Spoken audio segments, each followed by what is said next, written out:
سلام و درود به پایان با مخلصان فیلم نقاب. من از همه شما معذرت میخوام از اون خاطری که فیلم بعد روز شنبه به افیر میرفت با سبب آنکه من بیمار بودم، یعنی هنرمند عثمان قدرت بیمار بود، فیلم به افیر نرفت.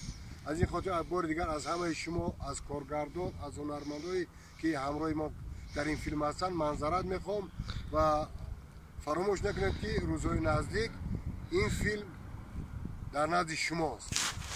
دوستان عزیز، ما کوشش میکنیم که هر هفته فیلم رو به نوار گیریم و مانتاژ کنیم، پیشکش شما کنیم. از بس که کمتر در بین کارهای تکنیکی میشود، هنرمندها بیمار میشوند یا سبب باد و هوا میشود، شما خفه نشوید.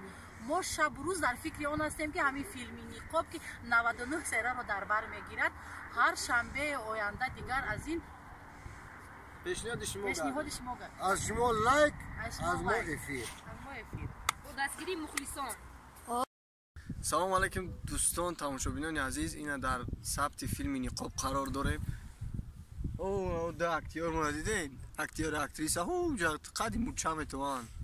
خلاصه از همین به نوار گرفته سیم. ان شاء الله روزهای نزدیک پیشنهادتون میکنیم. بخشش برای دیر کردنمون ان شاء الله به امر الله، همش به خاطر شما. پروستو یک بازی پروستو یک اکتیوری ما کمتر بیمار شده بود، مغزش گرفته کی بود، به همین خاطر ما نتونستیم همین کنار رو پیشنهاد شما کنیم. نکی حتما پیشنهاد. من پولت رو آوردم. شک کجایی؟ برو